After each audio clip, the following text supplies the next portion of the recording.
Today's lesson brings Larry north to the great state of Minnesota in search of largemouth bass. Near metropolitan Minneapolis, Lake Minnetonka is an excellent bass fishery. Let's join Larry as he reveals some of his secrets for fishing submerged grass in today's lesson, Minnetonka Largemouth.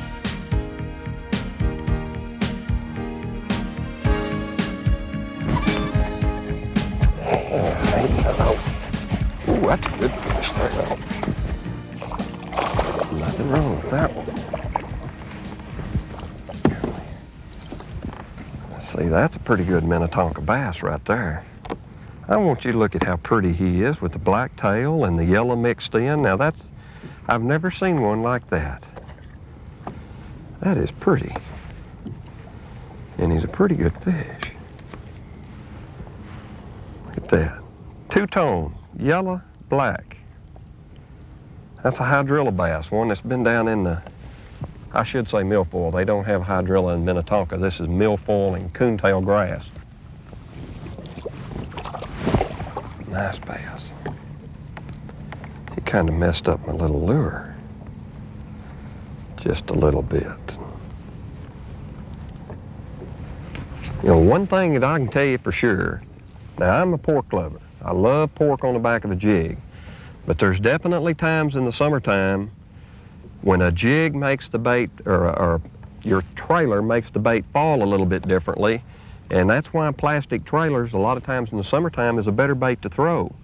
You know, a big claw. This is a big claw. It's a plastic bait with big pinchers on it, and it just has just a little bit different action, and not only that, in the heat, if you switch color baits, it don't dry out on you quite so bad.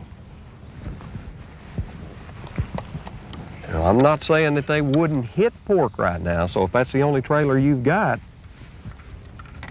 then try it, but you want to match it up to the jig. And in clear water, you know, one thing about clear water fishing, a lot of times I like a change on that color. I don't like a real dark jig, and I'll go with like a watermelon or a pumpkin seed colored jig.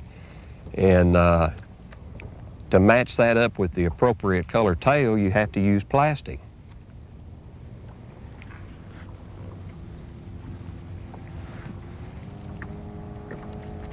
And one thing that gets aggravating when you're fishing a jig in the grass is you'll continuously get little strands of grass wrapped around that jig.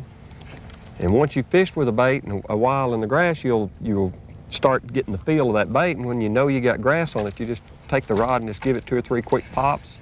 And usually that way when you bring him up, he'll be clean, be ready to go for the next pitch. Now, I'll pop him down under that grass sometimes for action.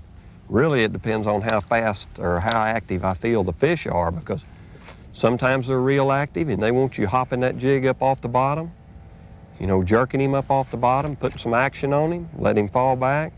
But then other times when they're not feeding real good, you know, you got to fish him pretty slow down there. The thing about it is you determine the action that you're putting on a lure in the grass once you've learned an area that holds fish. Don't go out there and looking for bass and just throw it out and fish real slow, because you probably never will find any bass doing that. But once you know a spot that they live in, when you go back and you say, they're not here today, I'm not catching any, then you can slow your presentation down. Go to a lighter jig or go to a heavier jig, one or the other. Because usually there's a way to make them bite. You know, if you know right where they are, put a marker buoy down and just keep circling that area. Then if they're not there in an hour or so, turn that trolling motor on.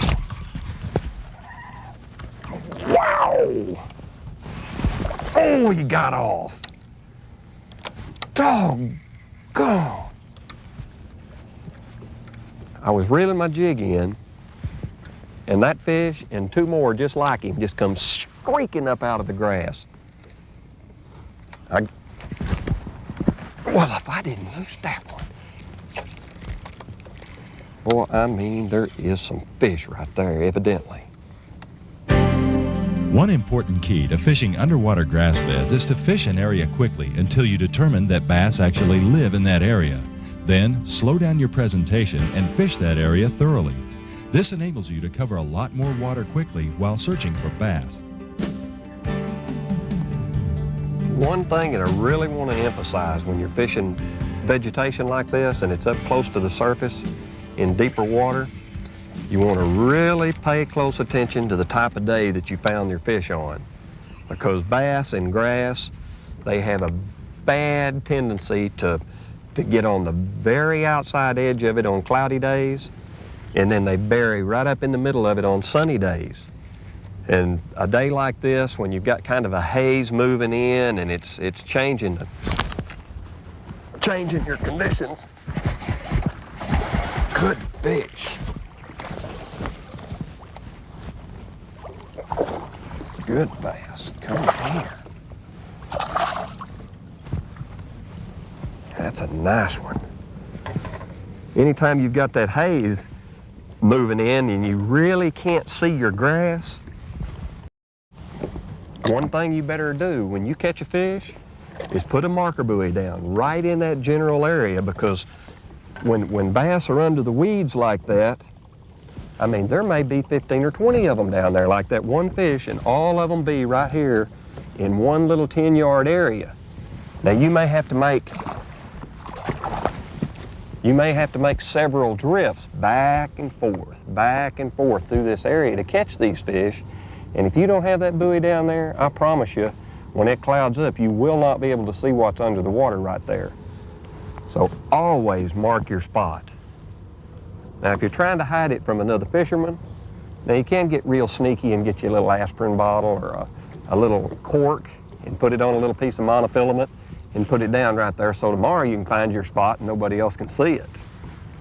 That's an old guide trick. That was a pretty good fish right there. Another important key to fishing grass beds is to follow the edges of the grass lines, looking for depth changes in the grass or points and cuts.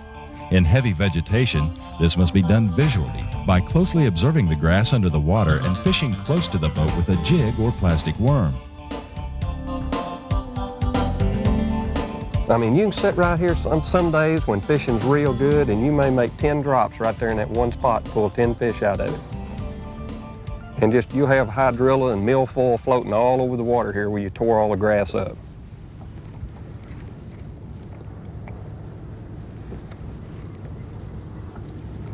And then again, some days you may have to be gone, troll over there 15 or 20 minutes, and then just slowly ease back through here, and boom, you'll catch another one. You really can't read what's under that water on the bottom down there because of all the vegetation between you and the bottom. There may be two big rocks down here, right here in this one little area, and every time a bass gets ready to feed, oh, shoot! There's another one down there. Look at that. Boy, I mean, he tore that thing plumb up. Doggone it, that felt like a good fish.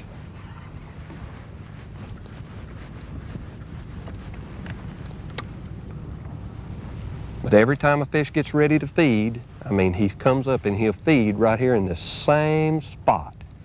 And you can't see anything different up above with your eyes. Occasionally you can see a big pothole or a change in the weed line where maybe rocks have caused the grass not to grow. Hopefully that's the case. You can see it with your eyes. But boy, when it gets cloudy and you really have to rely on your electronics more than you can your eyes, it makes it hard to fish an area. And now, here's an important Nixon note, courtesy of Strike King Lures, designed by the pros. There are a lot of little things to remember about jig fishing. Now, this is one of the best big bass baits there is. A bootlegger jig and a big bowhog frog, there's no better lure for catching big bass. One thing that will help you to keep from staying hung up is take that weed guard, take the end of your finger, insert it in the center of that weed guard, and spread that dude out just a little bit. That gives you a little bit more width here to keep you off them limbs and keep you from staying hung up so much. Now, if your jig does not have a rattle on the back of it, you see that rattle right there? what that does is calls fish. Now, not only that, but when a fish takes your lure, it keeps that frog from running forward and getting up over the point of that hook.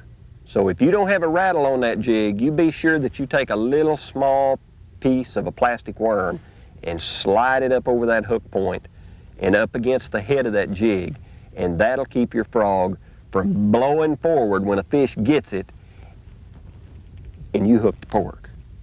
Because that'll cost you a big fish someday if you don't at least try to eliminate that pork from going forward. And I'm going to be quite honest with you.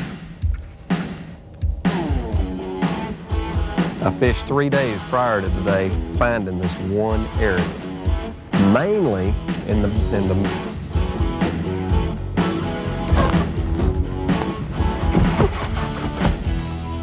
come on out of there.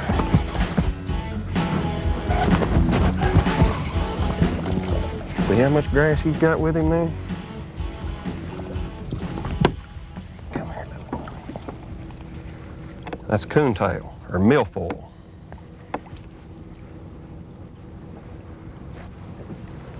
But anyway,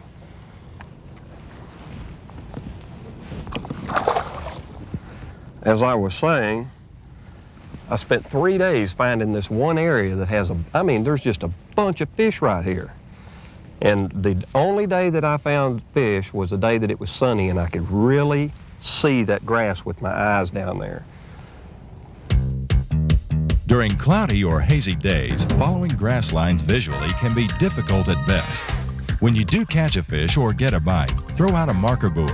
Then, using that buoy as a reference, fish the area thoroughly. Today, Larry is fishing matted milfoil. From the surface, the grass appears to be just a thick mat. However, underneath the surface mat are large clear areas where bass tend to reside. The key is to get your lure through the grass mat into the clear area below. One thing I like about Minnetonka, oh, dadgummit, besides missing fish, every time I get ready to talk, I blow it. I get a bite. But the thing I really like about this lake is it's just like Toledo Bend, Texas. I mean, just like the lake that I spent so many years on guiding. It's got all this beautiful grass in it, and the fish like it. Well, if I didn't miss another one, that must have been a pike. Now, I don't like the pike. But I like all the weeds, and I like the bass. Well, the reason why I say that was a pike, when he hits a jig or a worm, I mean, he goes, boom, just like that. And he'll hit it every time you drop it in there. I'm not going to give him that one no more. And eventually, if he gets that line in his mouth, it's just like scissors, just snip. Doggone, I ain't sure what I'm missing.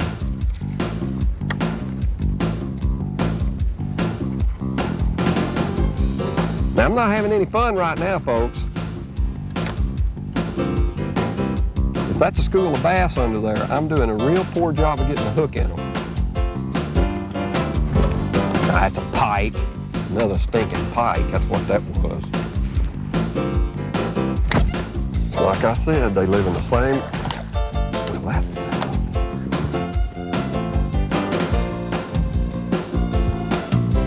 there you go. Wasn't no pike either. Now, this ain't supposed to be happening. But when they get out of that grass, now they're hard to hook, hard to get out of there. I'm not making excuses. I'm just not doing a very good job of landing them right now.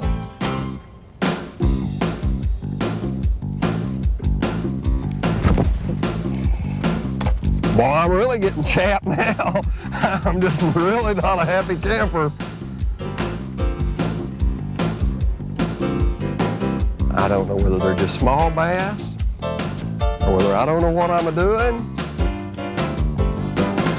I've tore up a whole grass bed down there and haven't got but one fish to the surface. I like it better when they just, never mind.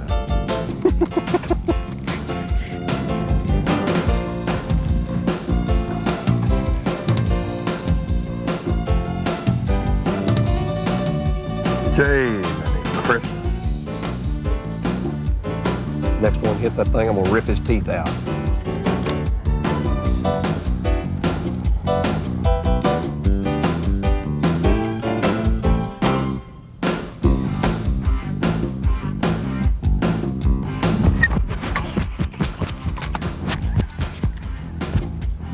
I mean, I ripped his teeth out too, and it's not a pike either. It's a nice bass. Come here. Got him.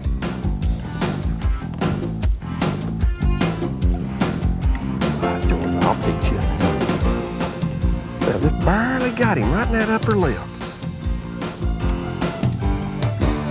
That's pretty nice. That's another one of them big old black spots on him. But he's skinny. Thank you anyway. I thought you was a pike. I've been missing you so much.